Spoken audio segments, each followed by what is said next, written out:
Hello dears, ഇത് നമ്മളുടെ 80ാമത്തെ സ്വാതന്ത്ര്യദിനമല്ലേ. നമ്മൾ ഈ കഴിഞ്ഞ കാലങ്ങളിലൊക്കെയും കടകളിൽ നിന്നൊക്കെ വാങ്ങുന്ന ദേശീയ പതാകകളിലല്ലേ നമ്മുടെ മക്കൾക്കൊക്കെ കൊടുത്തിട്ടുള്ളത്. ഇത്തവണ ഒരു മാറ്റത്തിനായി നമ്മൾക്ക് തന്നെ ഒരു ദേശീയ പതാക നിർമ്മിച്ചാലോ? ദേശീയ പതാകയെക്കുറിച്ച് ഓരോ ഇന്ത്യൻ പൗരനും നല്ല വ്യക്തത ഉണ്ടാവണമല്ലോ. അപ്പോൾ നമുക്ക് നമ്മുടെ മക്കൾക്കൊരു മാതൃകയായിട്ട് അവർക്ക് ഇത്തവണത്തെ സ്വാതന്ത്ര്യദിനത്തിന് നമുക്കിത് ഉണ്ടാക്കി കൊടുത്ത് അവർക്കിതിനെക്കുറിച്ച് കൂടുതൽ മനസ്സിലാക്കി കൊടുക്കാം. വളരെ എളുപ്പം തന്നെ ചെയ്യാൻ പറ്റുന്നൊരു മാർഗ്ഗം കേട്ടോ. ഒരു A4 സൈസ് പേപ്പർ നമ്മൾ ഇതിന് വേണ്ടി എടുക്കാം കേട്ടോ. അതിനെ കൃത്യമായി രണ്ടായി മടക്കിയതിന് ശേഷം കീറിയെടുക്കാം. അപ്പോൾ ഇങ്ങനെ കീറിയെടുക്കുമ്പോൾ ദേശീയ പതാകയുടെ നീളവും വീതിയും തമ്മിലുള്ള അംശബന്ധമായ 2:3 എന്ന അംശബന്ധത്തിൽ തന്നെ നമുക്ക് ഈ പേപ്പർ കിട്ടും കേട്ടോ. അതിനുശേഷം ഈ കീറിയെടുത്ത നീളത്തിലുള്ള പേപ്പർ നമുക്ക് രണ്ടായിട്ട് മടക്കാം. മടക്കിയെടുത്ത പേപ്പറിനെ നമുക്ക് 3 തുല്യ ഭാഗങ്ങളായിട്ട് തിരിക്കണം. നമ്മുടെ ദേശീയ പതാകയിൽ പ്രധാനമായും 3 നിറങ്ങളാണുള്ളത്: കുങ്കുമ നിറം, വെള്ള നിറം, പച്ച നിറം എന്നിങ്ങനെ.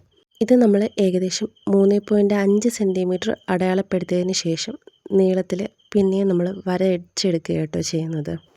ഇങ്ങനെ ചെയ്യുമ്പോൾ നമുക്ക് കറക്റ്റ് ഓരോ കളർ ചെയ്യേണ്ട പ്രത്യേക ഭാഗങ്ങൾ വളരെ വ്യക്തമായി മനസ്സിലാക്കുകയും നമുക്കത് എളുപ്പത്തിൽ വരച്ചെടുക്കാനും കഴിയും കേട്ടോ. നമ്മുടെ ദേശീയ പതാകയിൽ പ്രധാനമായും 3 നിറങ്ങളാണുള്ളത്: കുങ്കുമ നിറം, വെള്ള നിറം, അതുപോലെ തന്നെ പച്ച നിറം. ഓരോ നിറങ്ങളും ഓരോ തരത്തിലുള്ള പ്രതീകങ്ങളാണ്. ആദ്യം തന്നെ നമുക്ക് കുങ്കുമ നിറത്തെക്കുറിച്ച് പറയാം. കുങ്കുമ നിറം നമ്മുടെ രാജ്യത്തിൻ്റെ ത്യാഗത്തെയും ധീരതയ്ക്കും വേണ്ടിയുള്ള പ്രതീകമാണ്. ദേശീയ പതാകയിലെ രണ്ടാമത്തെ നിറമാണ് വെള്ള നിറം. ആ വെള്ള നിറം നമ്മുടെ രാജ്യത്തിൻ്റെ സത്യത്തെയും സമാധാനത്തെയും പ്രതിനിധാനം ചെയ്യുന്നു.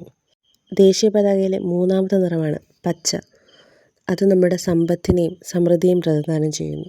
നമ്മുടെ ദേശീയ പതാകയിലെ ഏറ്റവും പ്രധാനപ്പെട്ട ഒരു ഘടകമാണ് അശോകചക്രം. 24 ആരക്കാലുകളുള്ള അശോകചക്രം.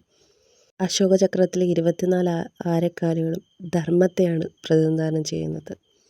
നമ്മൾ ഓരോ തവണയും വഴിയരികിൽ നിന്നും വാങ്ങുമ്പോൾ പ്രത്യേകിച്ചൊന്നുമില്ല, ഒരു ചെറിയൊരു തുച്ഛമായ പൈസ കൊടുത്ത് നമ്മൾ വാങ്ങുന്നു, ആ ഒരു ദിവസം ഉപയോഗിക്കുന്നു, പിന്നെ അത് പോകെ ഉപേക്ഷിക്കുന്നു. പക്ഷേ ഒരിക്കൽ പോലും നമ്മൾ എപ്പോഴെങ്കിലും സ്വന്തമായി ചെയ്യണമെന്ന് കരുതിയിട്ടുണ്ടോ എന്നറിയില്ല. ഞാൻ ഒരു NCC കേഡറ്റായിരുന്നു. ഞാൻ എല്ലാ റിപ്പബ്ലിക് ഡേ പരേഡിനായാലും ഇൻഡിപെൻഡൻസ് ഡേ പരേഡിനും ഒക്കെ ഞാൻ പങ്കെടുക്കുമായിരുന്നു. ഒരിക്കൽ പോലും ഇങ്ങനൊരു ദേശീയ പതാക ഉണ്ടാക്കണമെന്ന് മനസ്സിൽ തോന്നിയിട്ടില്ല. അത് ചിലപ്പോൾ പഠിക്കുന്നതിൻ്റെ തിരക്കൊക്കെ കൊണ്ടായിരിക്കാം.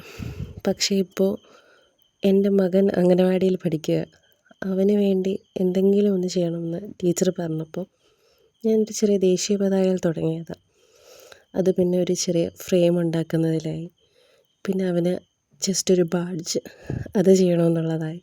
പക്ഷേ നമ്മളുടെ അടുത്തുള്ളൊരു കടയിൽ പോയി കഴിഞ്ഞാൽ 5-10 രൂപയ്ക്ക് നമുക്കിതൊക്കെ കിട്ടും. പക്ഷേ അതിൽ നിന്ന് ഒരുപാട് വിലമതിക്കുന്നതായിരിക്കും നമ്മുടെ മക്കൾക്ക് വേണ്ടി നമ്മൾ തനിയെ ചെയ്തു കൊടുത്ത് അവരുടെ സന്തോഷവും ഒക്കെ കാണാൻ. മോൻ ഇത് ഞാൻ ചെയ്ത് വെച്ചതിന് ശേഷം അവൻ കണ്ടപ്പോൾ ഭയങ്കര സന്തോഷമായിരുന്നു. ഒരുപാട് സന്തോഷിക്കുന്നത് ഞാൻ കണ്ടു.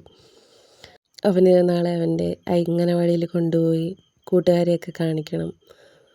ഇത് നാളെ കൊണ്ടുപോകാൻ പറ്റുമോ, എനിക്ക് വേണ്ടിയുള്ളതാണോ, അവനൊരുപാട് സംശയങ്ങളൊക്കെ ആയിരുന്നു. അവൻ എന്നിട്ട് ഇതിനെ ഓരോ നിറങ്ങളെക്കുറിച്ചൊക്കെ പറയുന്നുണ്ടായിരുന്നു കേട്ടോ. അവന് എനിക്കിങ്ങനെ ചെയ്തു കൊടുക്കാൻ കഴിഞ്ഞാൽ ഒരുപാട് സന്തോഷമുണ്ട്. നിങ്ങളും നിങ്ങളുടെ മക്കൾക്ക് വേണ്ടി കുറച്ച് സമയം കണ്ടെത്തി ഇങ്ങനെയൊക്കെ ചെയ്തു കൊടുക്കുകയാണെങ്കിൽ അവർക്കും സന്തോഷമായിരിക്കും. കടയിൽ നിന്ന് മേടിക്കുന്ന അത്ര പെർഫെക്റ്റ് ഒന്നും ആയിരിക്കില്ല, എങ്കിൽ പോലും നമ്മൾ സ്വയമായി ചെയ്യുക എന്ന് പറയുന്നത് അതൊരു വലിയ കാര്യമാണ്. നമ്മുടെ മക്കൾക്കും നമുക്കും ഒരു അഭിമാനം തന്നെയാണ്. നമുക്ക് ഈ ദേശീയ പതാകയ്ക്ക് വേണ്ടിയുള്ള ഒരു കമ്പ് നമ്മൾ സെറ്റ് ചെയ്തു കേട്ടോ. അപ്പോൾ എനിക്ക് കിട്ടിയ ഒരു കമ്പായിട്ട് ഞാൻ എടുത്ത് വെച്ചിട്ടുണ്ടായിരുന്നു.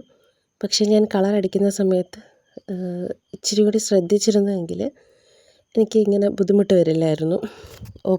ഓപ്പോസിറ്റ് സൈഡിലേക്ക് പോയേനെ. പക്ഷേ എനിക്കൊരു ചെറിയ അശ്രദ്ധ പറ്റി. പക്ഷേ എനിക്കത് കുഴപ്പമൊന്നുമില്ലായിരുന്നു. പിന്നെ ഞാൻ ഒരു ചെറിയ സെല്ലോ ടേപ്പ് വെച്ച് അഡ്ജസ്റ്റ് ചെയ്തു. അപ്പോൾ ശരി, താങ്ക് യു.